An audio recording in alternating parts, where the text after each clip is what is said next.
বিরুদ্ধে আজকে এসেছে মধ্যমগ্রামে, মানে মধ্যমগ্রামেই থাকে, আমার কাছে এসেছে এভেলেবেল। আবার সেই মধ্যমগ্রাম আজকে সকাল থেকে প্রায় মধ্যমগ্রামের 17 জনকে আমরা ডেস্কটপ আর ল্যাপটপ মিলে দিয়েছি। আজকে অভিরুদ্ধ তার মধ্যে একজন 17তম ব্যক্তি। আরো দুজন এসছে, ওগুলো থেকে আনবক্সিং করে নিজের হাতে। নিজের হাতে আনবক্সিং করার মজাই আলাদা। বাহ, so nice piece of machine. Silver কালারের ল্যাপটপ, দারুণ কনফিগারেশন, প্রচুর প্রচুর প্রচুর ডিমান্ড এই ল্যাপটপটা। আচ্ছা, এখানেও একটা কোম্পানি সিল দিয়ে রেখেছে, সেটাও আমি এটা সিলটা আনবক্সিং করলাম, এটা ছেড়েই বার করতে হবে।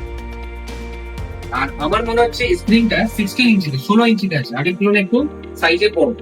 Such a nice piece of laptop. আচ্ছা, আরেকটা জিনিস তাদেরকে বলা হয়নি, এটা ব্যাকলাইট দিয়ে আছে, যেটা আমরা সারপ্রাইজলি বলতে ভুলে গেছি। কিবোর্ডের পাশ থেকে আলো জ্বলবে, সঙ্গে আইরিস গ্রাফিক্স, মানে 4 GB গ্রাফিক্সও পাবে এখন। ইন্টেল কোর 5 15 জেনারেশনের ল্যাপটপ। আর সঙ্গে এআই ফিচার্স আছে এর মধ্যে, আইপিএস 4K ডিসপ্লে আছে, কোপাইলট প্লাস আছে, এবং ইন্টেল পারপ্লেক্সিটি আছে। তো অভিরূপদা কেমন লাগে একটু দর্শকের উদ্দেশ্যে বলো। খুবই ভালো লাগলো। থ্যাংক ইউ অভিরূপদা। তো সবাই আসবেন ইমেলিনে, হচ্ছে না, সবাই আসবেন ইমেলিনে এবং নিজের মনের মতো পিসি বা ল্যাপটপ বাই করে নিয়ে যাবেন। সঙ্গে এতে অনেক ফিচার্স আছে, টাইপ সি থান্ডারবোল্ট দেওয়া আছে, ম্যাগনেটিক আছে, প্রচুর প্রচুর ফিচার্স আছে, সেগুলো পরে আমরা ডিসকাস করবো পরের ভিডিওতে। তো সবাই আসবেন। এখন জিনিসের প্রচুর দাম বাড়ছে, সম্ভব হলে কিনে নেবেন, না হলে ইন ফিউচার 5 টাকার জিনিস 10 টাকা দিয়ে কিনে নেবেন।